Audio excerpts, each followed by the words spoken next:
My dear students, you are welcome to another edition of our online classes.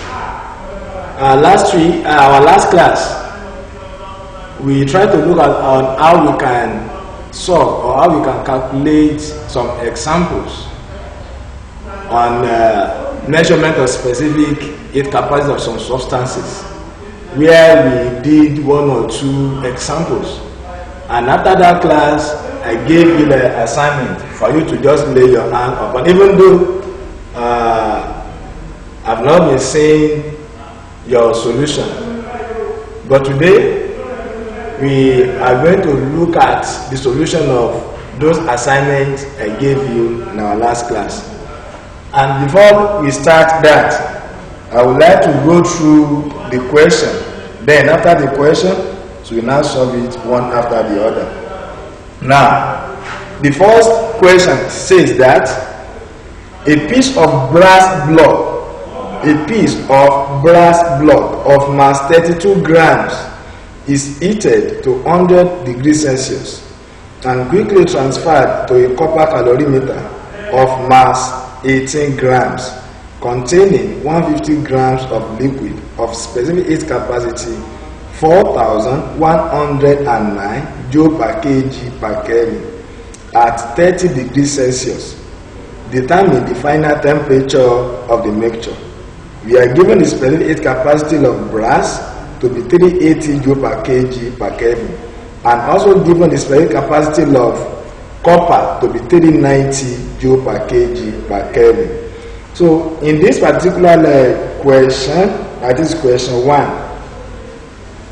So we have a particular substance or material which is called a brass block. So this brass block is first heated to a certain degree of temperature, which is 100 degrees Celsius. And after heating this particular brass block, so it's then quickly transferred to a calorimeter. But this calorimeter is made of copper, not brass. And we have another liquid inside this calorimeter, in which we are given the initial temperature of the liquid and the calorimeter.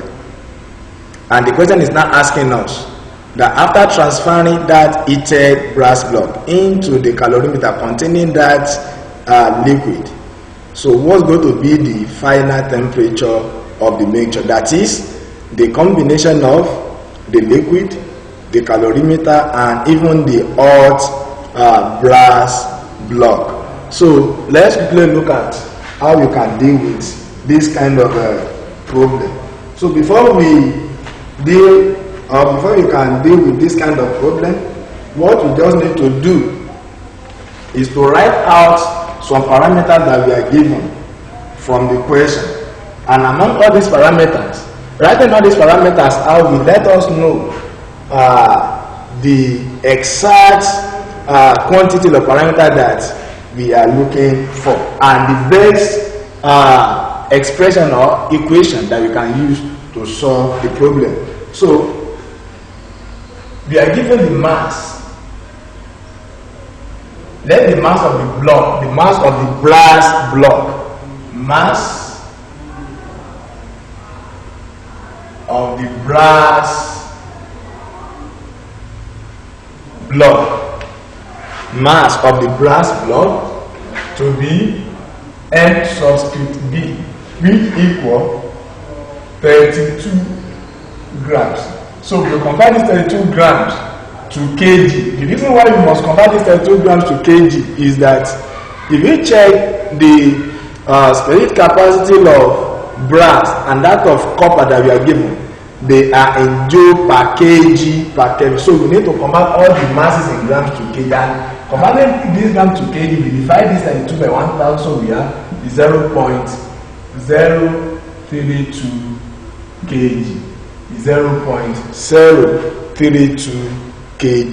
0.032 kg.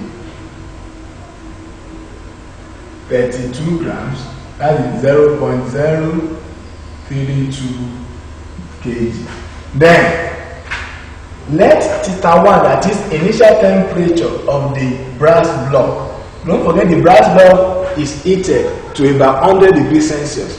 So initial temperature of the brass block, initial temperature, or let me say the mass of the liquid,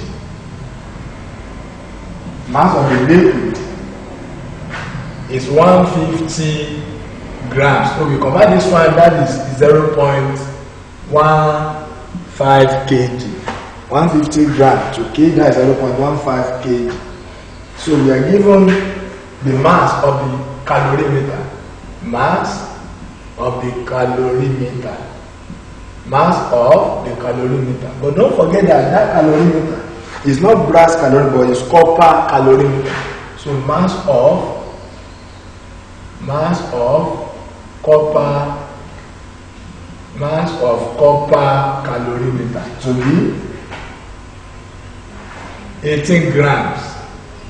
Convert 18 grams to kg, we have 0.018 kilogram.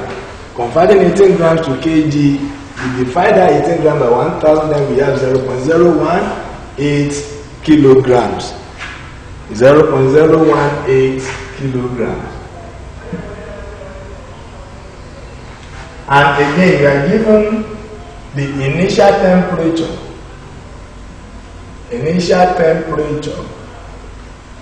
of the brass block,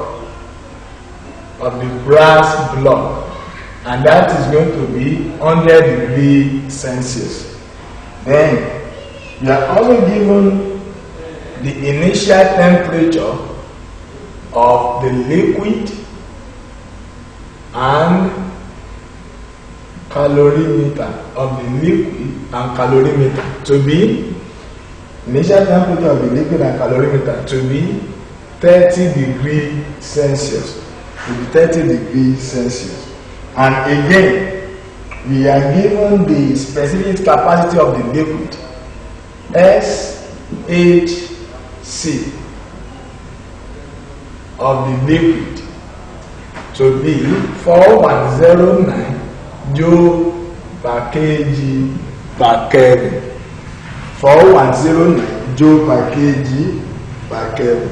And also we are given the SHC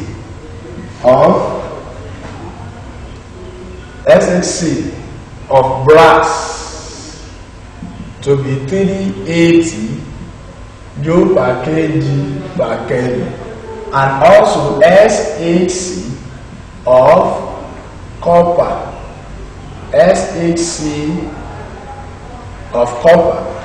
to be 390 joule per kg per Kelvin. If the SHC of brass and SHC of copper are not given in the question, that means you are expected to have known all these values offhand because they are constant values. So if you take note, make sure you know at least the SHC, the specific capacity of brass, specific capacity of copper, that of aluminium, that of water, and some other substances offhand. So in this case, we are looking for the final temperature. So let me call initial temperature of brass block to be my theta 1. I want to call the initial temperature of liquid and calorimeter, which is 30 degrees Celsius, to be my theta 2. Then the final temperature of mixture to be equals to theta 3. So in this case, we are looking for theta 3. So how do we now solve this? Don't forget the condition that we normally use in calculating for any of these parameters. Because we are using the method of mixture, so at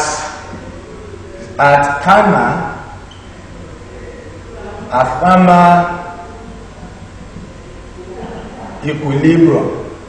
So I told you that in a method of mixture where you mix the hot object and cold object together, the hot object is going to lose it while the cold object is going to gain it. So at thermal equilibrium, the total amount of heat lost by the hot object will be equal to the total amount of heat gained by the cold object. If the cold object we are having are 2 or they are more than 2, it means that the total heat lost by the hot object will be equal to the total heat gain, that is the sum of the heat gained by all the cold objects that involved in the experiment. So we now have at thermal equilibrium, we have heat lost by brass block. Heat lost by brass block will be equals to heat gained by the liquid plus heat lost by brass block equal heat gained by liquid plus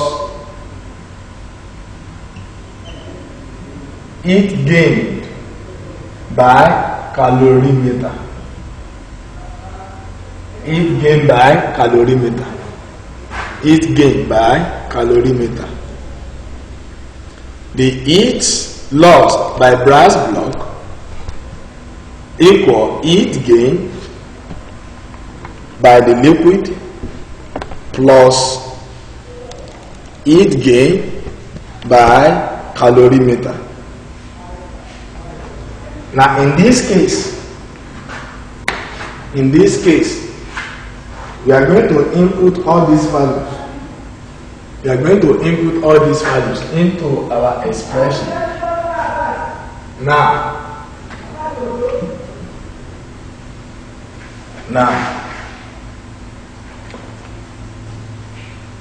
so the heat lost by brass block will be equal to mass of the brass block times specific capacity of the brass block times change in temperature of the brass block, and our change in temperature of the brass block will be θ1 minus θ3.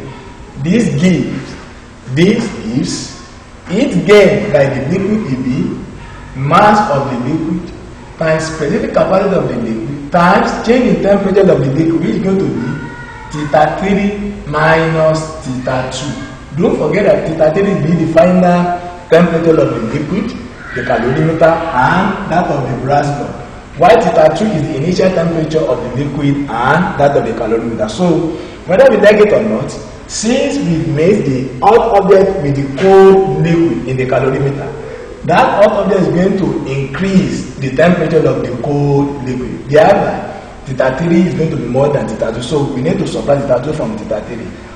And for the same thing applicable to calorimeter, if we are going to have the mass of the calorimeter times specific capacity of the calorimeter multiplied by change in temperature of the calorimeter, which is θ3 minus θ2. θ3 minus θ2. So the change in temperature of the liquid is also the same thing as that of the calorimeter, which is θ3 minus θ2. So let's now input all these values. Mass of the brass is 0.032 times the capacity of the brass, which is 380. Now multiply by change in temperature of the brass, that is 100 minus θ3. So equal the mass of the liquid. The mass of the liquid is 0.15 times the specific capacity of the liquid, which is 4109, times change in temperature of the liquid, that is θ3 minus 30, plus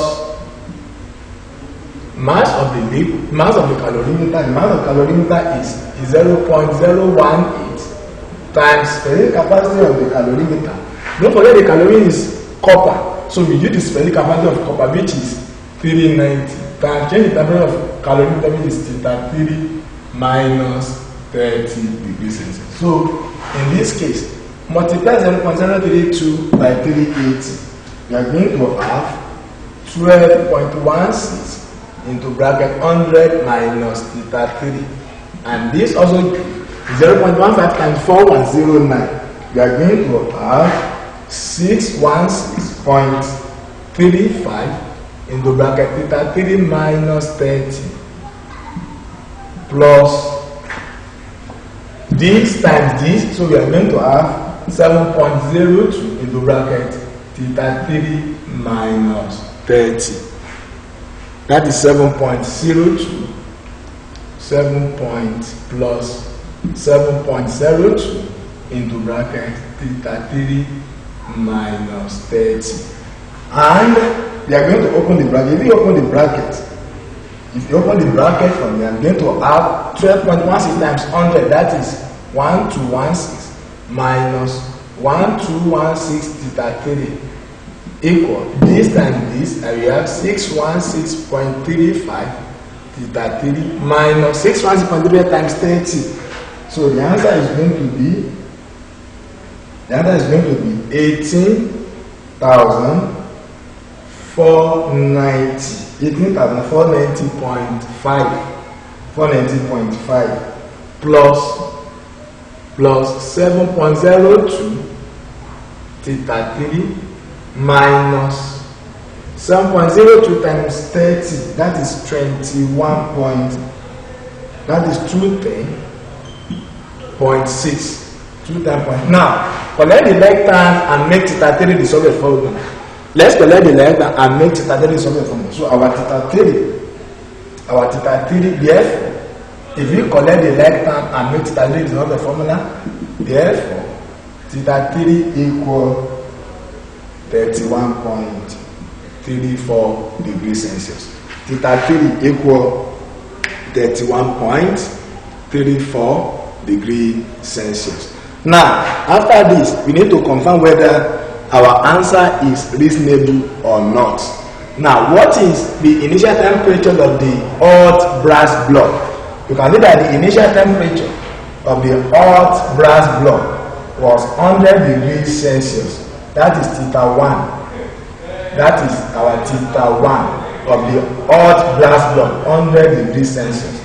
And our theta 2 initial temperature of the liquid calorimeter, that is 30 degrees Celsius. But after mixing the hot brass block and then the cold liquid, what happens? There is going to be an exchange of heat between the hot metal brass and the liquid, thereby decreasing the temperature of the brass block from 100 to a certain value, and increasing the temperature of the liquid from 30 degrees to a certain value. And that certain value, which is the temperature of the mixture, is now our theta 3. And that value, whether we like it or not, must be less than 100 but greater than 30. So because our final answer here is 31.3, which less than 100 and greater than 30 degrees Celsius, thereby our answer is very much correct. Very much correct. And the value of that final temperature depends on one, how hot that metal block is, and the mass of the cold substance or cold liquid that we are using. So that is solution to question 1. So let's look at the second question. The second question, which is question number 2. Let's look at the second question, which is question number 2.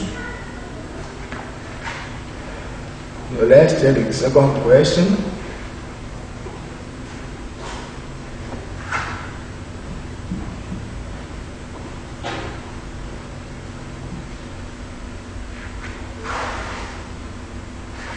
Now, for question 2. So let me read out the question before we solve it. For question 2, the question says that a tap supplies water at 15 degrees Celsius. A tap supplies water at 15 degrees Celsius, while another supplies water at 100 degrees Celsius. If a man wishes to bath with water at 50 degrees Celsius. Calculate the ratio of the mass of the cold water to that of the hot water.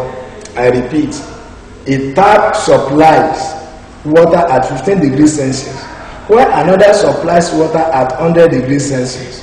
If a man wishes to bathe with water at 50 degrees Celsius, calculate the ratio of the mass of the cold water to that of the hot water. So this particular question is trying to talk about how we can mix hot water and cold water to give a particular value or particular temperature of the mixture of the two waters. Now, in this case, we have one water at 100 degrees Celsius, which is very hot, and we have another one which supplies water, another type which supplies water at 15 degrees Celsius. You can consider that one to be cold water. But this man is trying to have a bath with water that is of temperature 50 degrees Celsius, which means the temperature required by this man will be less than the temperature of the hot water. Don't forget that the temperature of the hot water tap is 100. So, and the man used to bathe with water which is of 50 degrees Celsius. So, which means that the required temperature here will be less than the temperature of the hot water. And the cold water is 15 degrees Celsius, and this required temperature will be more than the 15 degrees Celsius of that cold water. Now, how do we now achieve? How do we mix these two different water in order to achieve the temperature, the water of temperature 50 degrees Celsius? We still use our normal expression for how we can deal or how we can calculate the SHC of some substances. So in this case, because there is exchange of heat, between the hot water and then the cold water, so which means that one substances must lose it and another substance must gain it, because one is at higher temperature and the other one is at lower temperature. And by the time the two substances are mixed together, definitely one must gain it and the other one must lose it. But at thermal equilibrium, the thermal equilibrium we are looking at here is that of 50 degrees, which is the required temperature of the man. So in this case, the total heat lost by the hot water tap will be equal to the total heat gained by the cold water tap. So let's now write out the parameter we are given. So we are given theta 1, that's the temperature of the cold water to be 15 degrees Celsius. We are given theta 2, that's temperature of the hot water tap, which is 100 degrees Celsius. And the required temperature here, by the time we mix the two substances, is theta 3, that is going to be 50 degrees Celsius. And the question is now asking us, what should be for us to achieve this temperature value? By the time we mix the two substances, what will have been the ratio of the mass of the hot water and that of the cold water? Don't forget, in example 1, I said for us to have that final temperature, that is the final temperature of the mixture, it depends. That final temperature of the mixture depends on the initial temperature of the hot substances and even initial temperature of the cold substances, and also depends on the mass of the substances that are involved. So we want to look at the ratio of the mass of the two substances that are involved. And what are the two substances? The cold water tap and the hot water tap. So we are looking for the ratio of mass of the cold water, MC, to that of hot water. That is mass of the hot water. So we are looking, this is what we are looking for. Our MC is mass of cold water, and our NH is mass of hot water. So at at thermal equilibrium,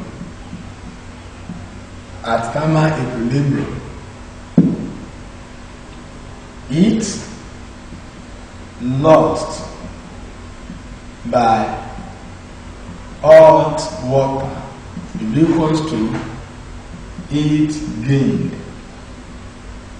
by cold water. Don't forget, hot object usually lost heat, while cold substance gain heat.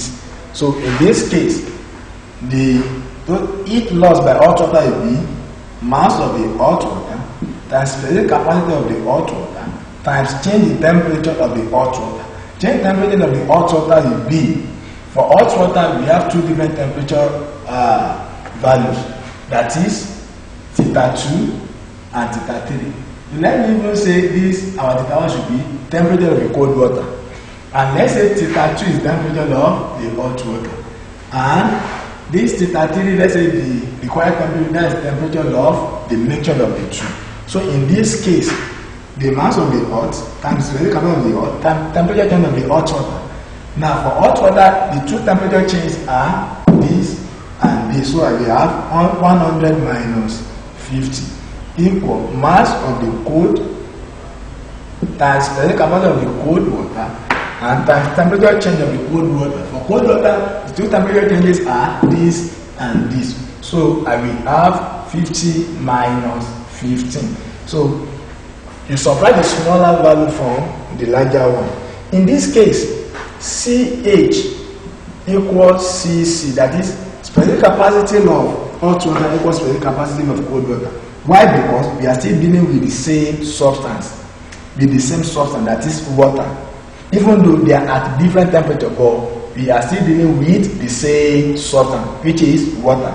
But let's assume the substance we are dealing with are water and paraffin, for instance. So the specific capacity of that of water will not be the same as that of paraffin. But because we are dealing with the same substance, which is water and water, so CH equals what? CC. And in this case, CH and CC will cancel out.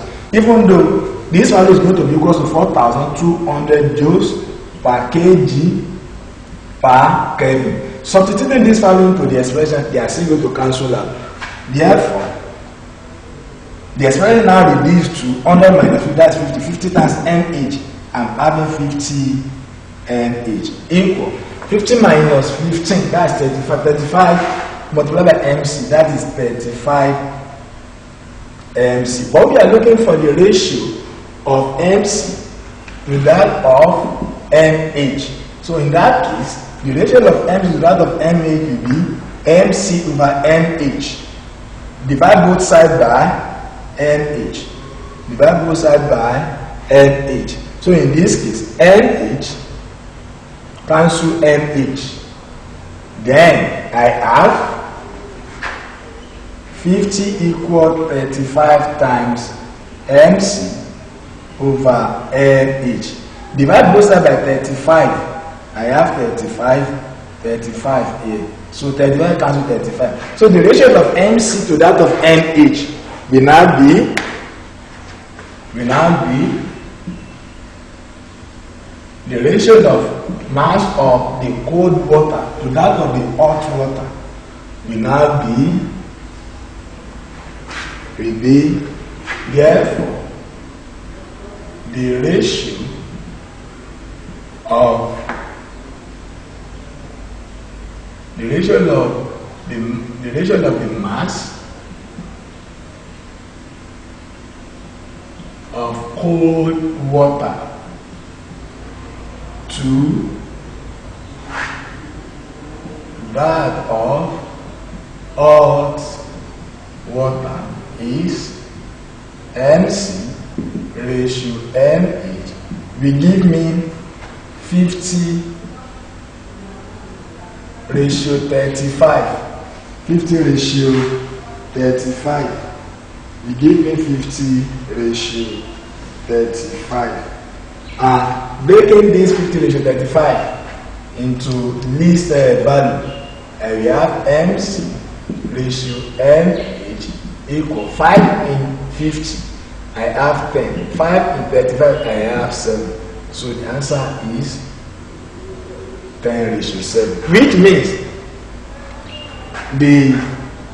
for us to achieve that temperature 50 degrees Celsius, when water law 15 degrees Celsius is mixed with water law 100 degrees Celsius, to achieve that 50 degrees Celsius, the mass of the cold water to that of hot water must be in the ratio of what?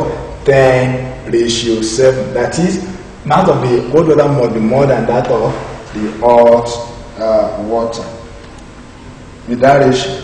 So this is the solution to the two questions, and this is all what we have for today's class. For the next class, we are still going to look at another interesting part of the same topic.